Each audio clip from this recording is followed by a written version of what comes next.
How are you today after yesterday's splendid evening? Very well, okay. Who is not very well?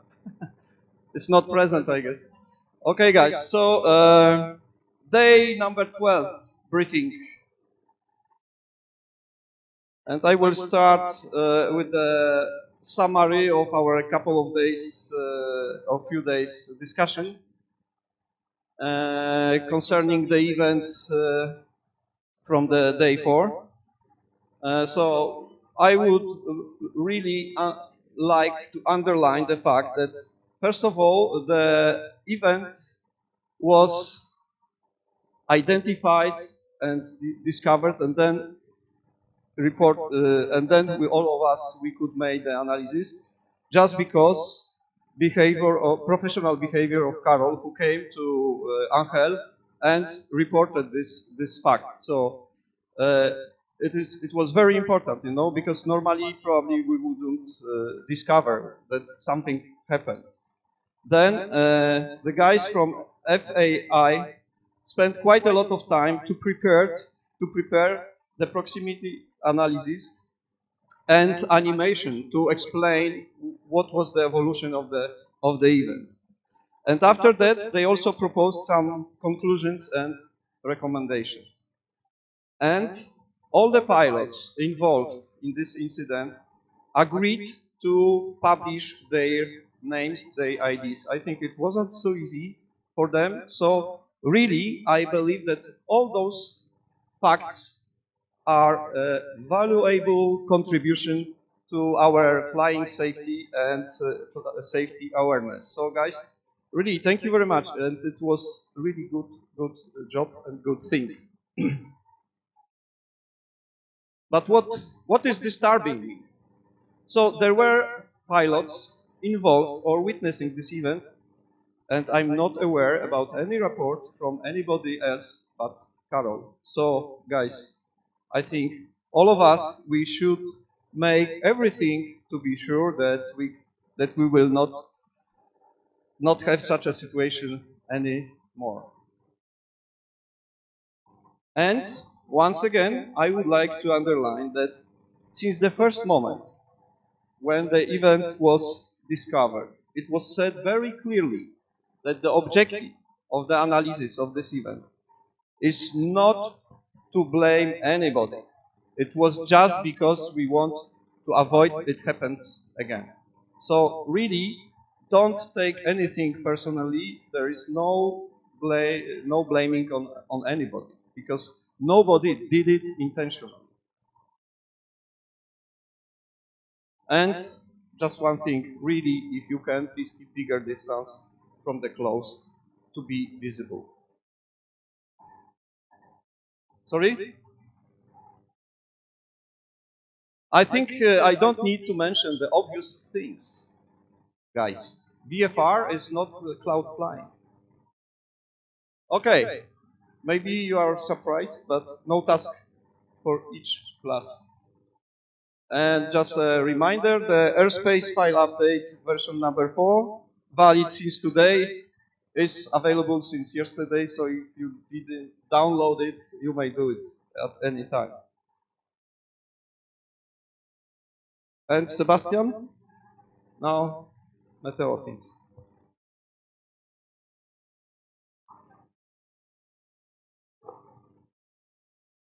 Tak.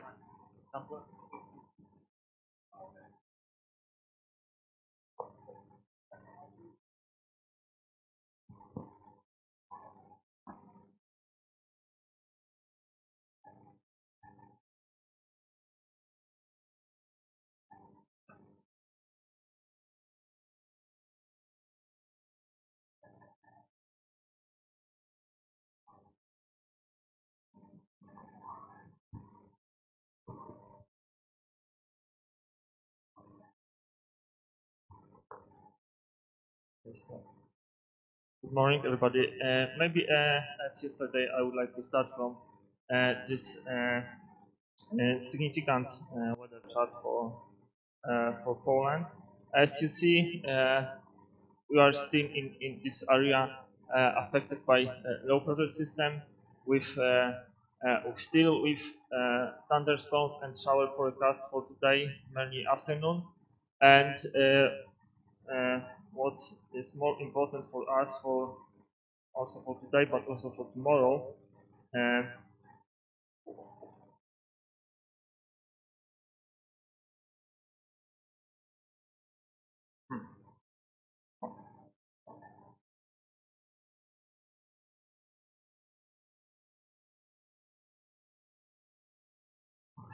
so as you see, here is still quite this low pressure system. It's rotating, it's spinning still over here, but for us it's more important this area with this is the post-frontal structure with this stratocumulus clouds and stratus clouds, and this area is moving slowly east. So today it's located in the western part of the Poland, but tomorrow it will cover eastern part of the Poland. What does it mean for us for tomorrow? Broken and overcast clouds, low clouds. I think below power rules are mainly at the morning. And but the good thing is that it should stop raining tomorrow. Okay, and here we see the cold front also moving east, but and I don't change my idea that the first possible flight will be at the Saturday, also maybe not so early, but afternoon. It's absolutely possible that we will be able to fly if the condition of the airfield will be good enough to start. That I'm not responsible for the conditions of the airfield, but I only can tell you about the weather. Something else. Any questions? So for today afternoon, still showers and possible thunderstorms. So not many change from yesterday. Thank you.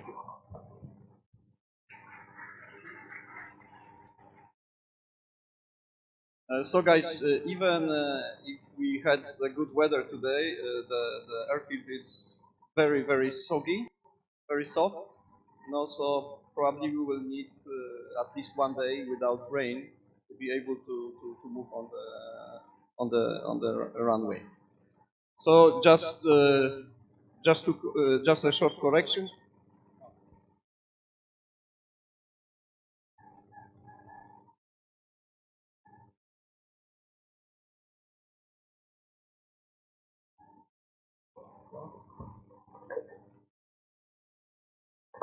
Okay, just a short correction. Okay, 23rd of May, no task for all classes.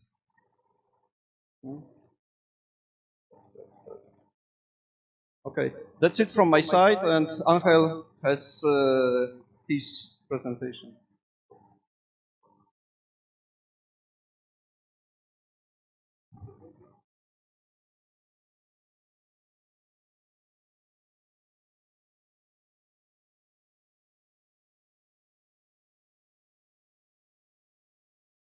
Good morning, everyone. Some people they were asking me for help on the FLARM and the FLARM setup. And what we have done is we made an analysis of all the flights and all the FLARMs that were flying on day 4. Okay, so and we discovered that 50% of the FLARMs, more or less, are very unuseful. Okay, so the reception and the quality it is so bad that it's also dangerous in the sense that you have this perception of safety because you have a FLARM, but in reality the FLARM is not giving you too good information. So what we have done is we ran all the analysis on all the flights that was flying in day 4, we printed the results. So Dick has all the results of all the flags that are integrated and pass the information to the IGC files. Let me give you some example. This is a good one. Okay, so this sample even has what is the pointer? Okay. On this one, this glider has a very good reception and transmission on both sides. Okay. However, in the front, it's only 8 kilometers, not that bad. This is a good one. Okay.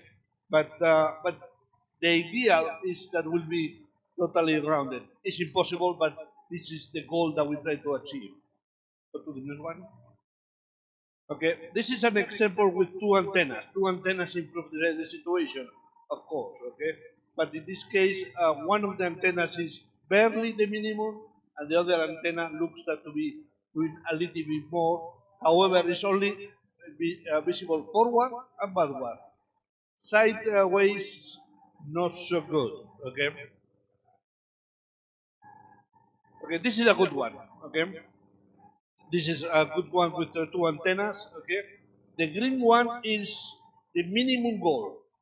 If you are not achieving this minimum goal, your flag is like having a radio receiver over there that doing nothing, okay? But in this case, you can see that with one of the antennas, okay, seems to be covering quite well forward, very bad backward. However, all the other antenna is covering quite well. This is a good installation. This is a bad one, okay? You can see here, it's like you're having a yo-yo over there, okay? So it's not doing anything. And, the worst thing is that you have the perception that you are safe. And this is the terrible thing, okay? You have the perception that you have a plan, you are receiving some of the information, but people are not seeing you. People are not seeing you because you are not able to transmit, okay, with the power and the signal and the quality of the signal, and in most of the cases is because of a bad antenna. So you have this tool available from FLAR, okay? You go to the FLAR website, you go there, you put your own IGC files, and you get all those analyses. Okay, very straightforward. You should be always checking the quality of your installation of your FLAR.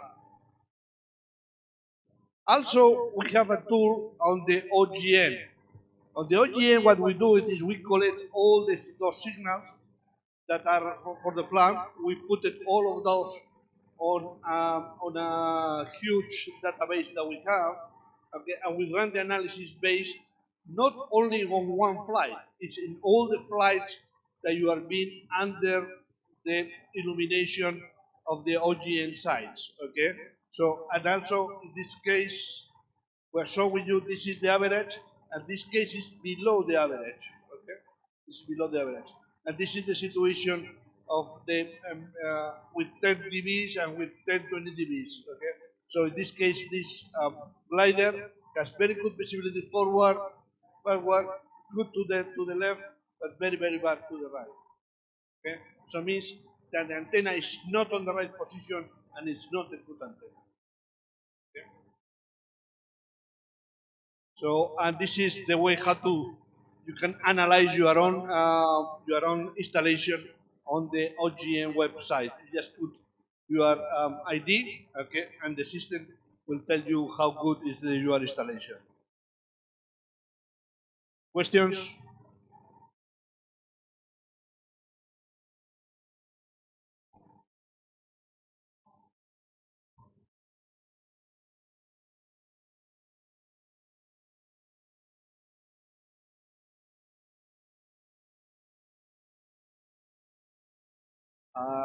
You are hitting the nail.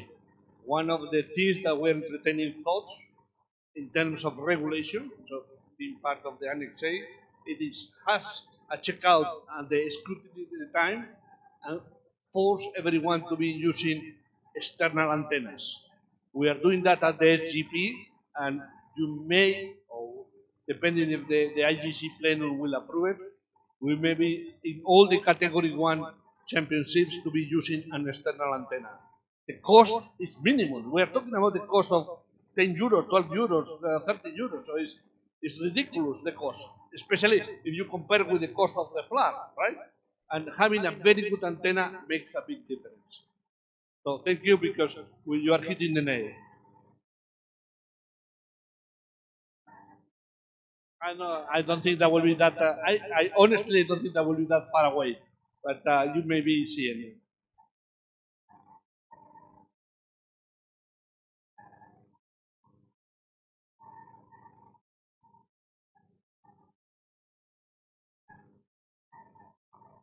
Second,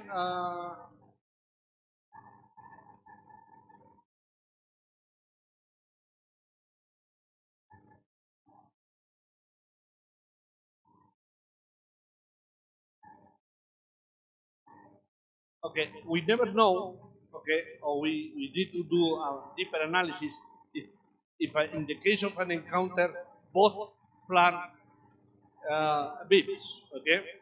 So initially we don't know it, right? So we have to go to the records and analyze what happened, okay? So maybe two scenarios, okay?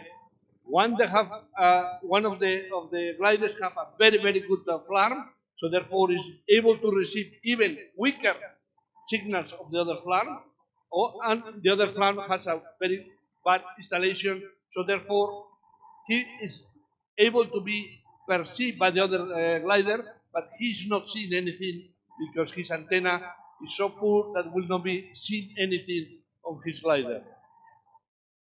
That clarifies the issue. That answers your question. Okay.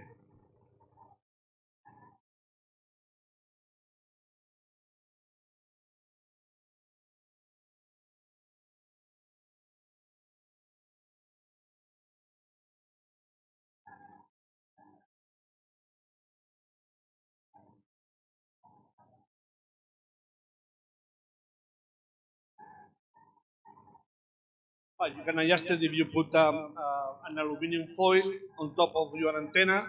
You are reducing your range dramatically, but you are reducing the range of your transmission, but also your reception. Okay, so you are not at that moment you are not seeing any more targets on your plan. And it's a little bit straight side because you are not seeing it. Okay, but if we go with an external antenna, most of those problems are being at least partially solved.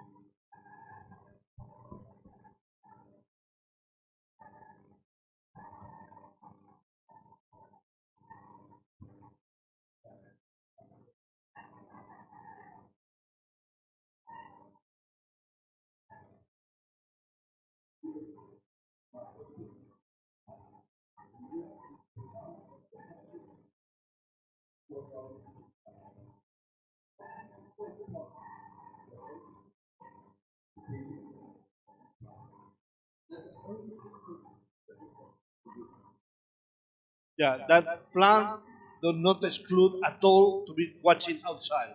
Even sometimes I have the feeling that FLAR is not useful in the sense that gives the confidence to the pilot to be looking at the FLAR screen instead of be looking outside. And that is a very dangerous attitude. I cannot agree with you more. FLAR is a help, but cannot be a substitute to be looking outside. Okay, thank you so much.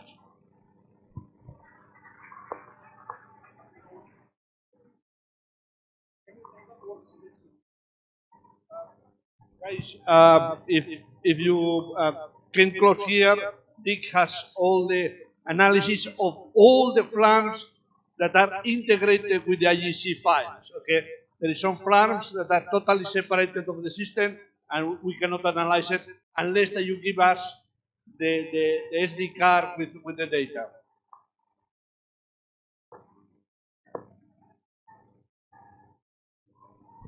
So guys, thank you very much and see you tomorrow, I guess, on the next briefing.